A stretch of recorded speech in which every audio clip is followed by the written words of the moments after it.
অনেকে সাবমিশন থেকে আমি কিছু জিনিস ঢুকে রাখছি যে এটা একটু আপনাদের সঙ্গে শেয়ার করা উচিত। হ্যাঁ, তার মধ্যে গড় বানান ইত্যাদি মাশাআল্লাহ এটা শুদ্ধ হচ্ছে, শুদ্ধ হওয়া বেড়ে যাচ্ছে আর কি। প্রথমে এটা খুব বেশি ছিল গড় বানান, গড় হাজি। হ্যাঁ, তো আসার খবর যে এটা অনেকে এখন সচেতন হচ্ছে, সংশোধন করতেছে। এই গড় মানে হলো এভারেজ, অঙ্কের গড়। 3টা বা 4টা সংখ্যাকে যোগ করে 2 দিয়ে ভাগ করা, বা যতটা সংখ্যা যোগ করবেন তত ভাগ করা। তো তাহলে এটা হচ্ছে, তো এই গড়টার ব্যাপারে একটু খেয়াল করবেন।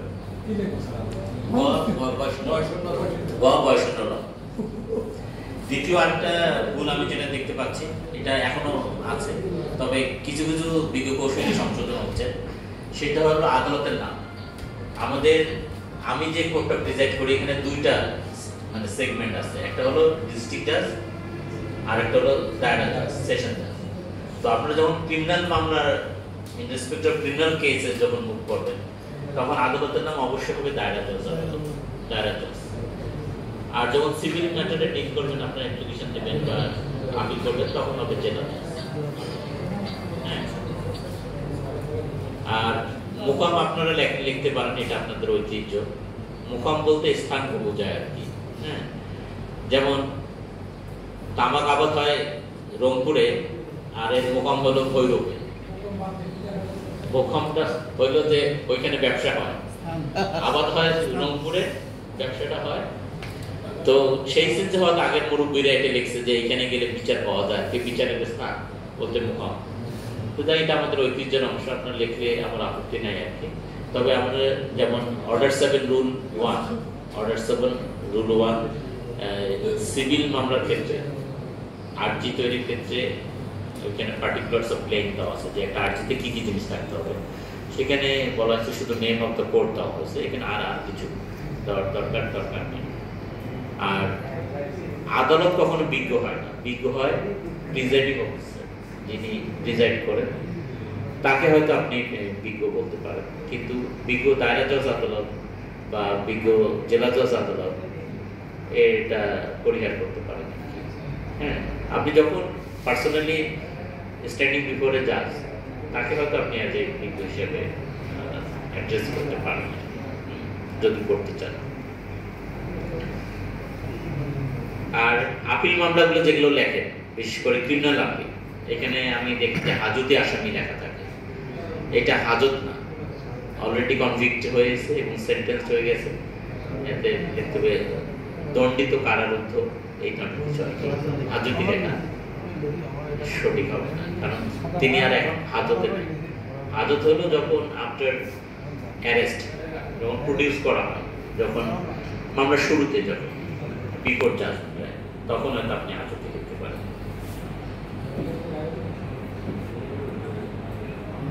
আর মাদকের মোকদ্দমার ক্ষেত্রে আপনাদের খুব চমৎকার একটা ঐক্যমত আছে, ঐক্যতান আছে, সকলের সেকশন বলেন। সুন্দর করে যদি বলতে পারেন যে আমার আসামির বিরুদ্ধে 10 পুড়িয়া গাঁজা উদ্ধারের অভিযোগ আছে, তাহলে যে 2018 সালে মাদক দ্রব্য আইনের 36-এর 1 সারণী এতগুলা বলার দরকার হয় না। আপনার সাবমিশনের মূল উদ্দেশ্য হবে খুব ছোট্ট করে যেন কমিউনিকেট করতে পারে, মানে জজ সাহেবরা যেন আপনাকে খুব দ্রুত গ্রাম করতে পারে যে আপনি কি বলতে চাচ্ছেন। যেমন ধরেন, মনে করেন আপিলের একটা আপনি অ্যাডমিশন হিয়ারিং করতেছেন, তো আপনি ছোট্ট করে বলতে পারেন যে আমার আসামির বিরুদ্ধে এই গাঁজা টাকার অভিযোগে তাকে অভিযুক্ত করে গত 3 তারিখে অমুক আদালত তাকে 1 বছরের দোষী সাব্যস্ত করে রায় দিয়েছে। সেই রায়ের বিরুদ্ধে আমি সংক্ষুব্ধ হয়ে আপিলটা দায়ের করেছি। আমি নির্ধারিত সময়ের মধ্যে আসছি, এই সময়টা বলতে গিয়ে আপনি বলতে পারেন যে রায় 1 তারিখ হয়েছে, 1 তারিখ আমি নকলের দরখাস্ত দিয়েছি, 1 তারিখ আমাকে সাপ্লাই করা হয়েছে, এখান থেকে আপনি এটা দেখাতে পারেন আপনি আচ্ছা। আর যখন আপনি ইয়া দিচ্ছেন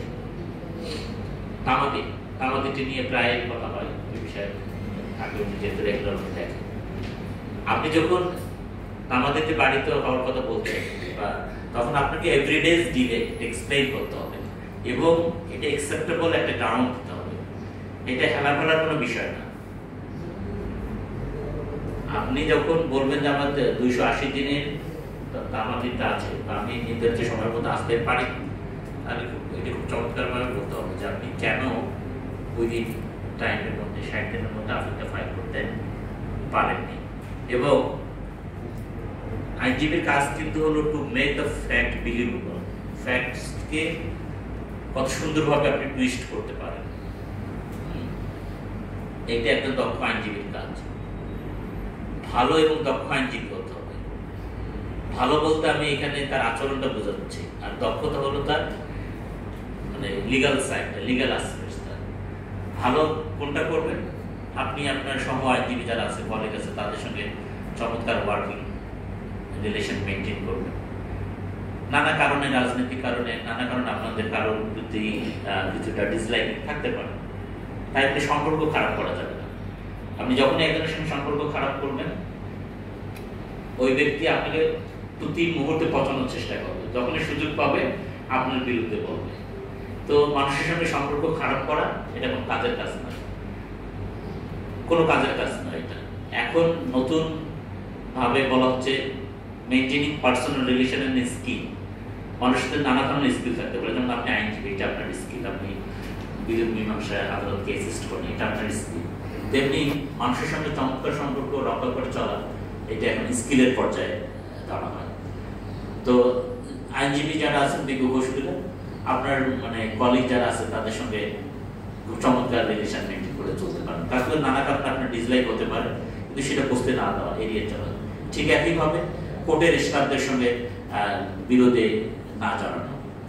হ্যাঁ, কোর্টের স্টাফ ধরেন একটা কোনো কিছু আপনার দৃষ্টিতে কোনো ব্রিজ করছে, বা আপনি সেটা ডিসলাইক করছেন, বা আপনি মনে করতেছেন যে এটা সঠিক না, তাহলে এটা যদি আপনি সত্যিকারে এগ্রিড হন, এটা রিড্রেস চান, তাহলে তার প্রিজাইডিং অফিসার আছে, তাকে আপনি বলতে পারেন সেটা আমার পর্যন্ত আসতে পারে, এভাবে ধাপে ধাপে আসতে পারে। তবে বলে না আইন নিজের হাতে তুলে নেওয়া ঠিক না, সেই আইন যদি নিজের হাতে তুলে নিয়ে এখন ইচ্ছে মতো বকাঝকা করেন, দেখে নেব এটা সেটা বলেন, তাহলে আমাদের সকলে তো একটা, আপনার যেমন মান ইজ্জত আছে, সম্মান জানান, আমার স্টাফরাও তারাও সম্মানের জন্য চাকরি করে, তো তাকেও তুচ্ছ তাচ্ছিল্য করা সঠিক হবে না। এবং আমার স্টাফদের প্রতি আমার নিবেদন থাকবে যে আপনাদের বিজ্ঞ কৌশলীদের প্রতিও তাদের যথাযথভাবে শ্রদ্ধাশীল আচরণ হতে হবে, কারণ তারা হলো কোর্ট অফিসার, কোর্ট অফিসার, তাদের প্রতি তাদের যত জুনিয়র আইনজীবী হোক তাদের প্রতি তাদের শ্রদ্ধাশীল একটা মনোভাব বা আচরণ বলে এটা মনে করি। স্টাফদের সঙ্গে ভালো রিলেশন রাখার একটা গল্প বলি আপনাকে। আমরা তখন কুড়িগ্রামে ছিলাম, কুড়িগ্রামে চাঁদ সাহেব বলে একজন লয়ার ছিলেন, তো ওইখানে চাকরি করছে, অথচ ওনার বাসায় দাওয়াত খান নেই, এমন জজ সাহেব খুঁজে পাওয়া অবশ্যই। ভদ্রলোক খুবই মানে সফিস্টিকেটেড। তো যিনি খুব স্টাফদের সঙ্গে কোথাও যদি শুনেন যে একজন স্টাফ অসুস্থ হয়ে গেছে, উনি সবার আগে হসপিটালে গিয়ে হাজির। উনি যেহেতু সবার আগে হসপিটালে গিয়ে হাজির, কোর্টের মামলার ক্ষেত্রে ওনার চেহারা দেখলে বিশেষ সাহেবরা আগে নথিটা ডাক দেয়, বুঝতে পারছেন? তো আপনার নাম তো হলো কৌশলী, তো আপনার কৌশলটা শিখতে হবে, কৌশল করে চলতে হবে, যাতে আপনি ম্যাক্সিমাম বেনিফিটেড হতে পারেন। মানুষের সঙ্গে সম্পর্ক আপনি খারাপ করতেই পারেন, একজনকে গালি দিলে এই উইদিন মিনিটস, সেকেন্ডস আপনি একজনকে অসন্তুষ্ট করতে পারেন, মন্দ কথা বলে তার সঙ্গে সম্পর্কটা খারাপ করতে পারেন, কিন্তু সম্পর্কটা বজায় রাখা এইটা হলো স্কিল। তো এই জন্য স্টাফদের প্রতি আপনারাও একটু মানে সহানুভূতিশীল হবেন। হ্যাঁ, আবার আমি বলবো যে ওখানে একটা কৌশলের আশ্রয় নিতে হবে, মানে সরাসরি তাদের সঙ্গে বিরোধে না যাবে, কারণ উনি চাইলে যে আপনার নথিটা দেবে না, আপনাকে হাইকোর্ট দেখাবে বলে একটা কথা আছে না? বুঝতে পারছেন, তার জন্য ধন্যবাদ।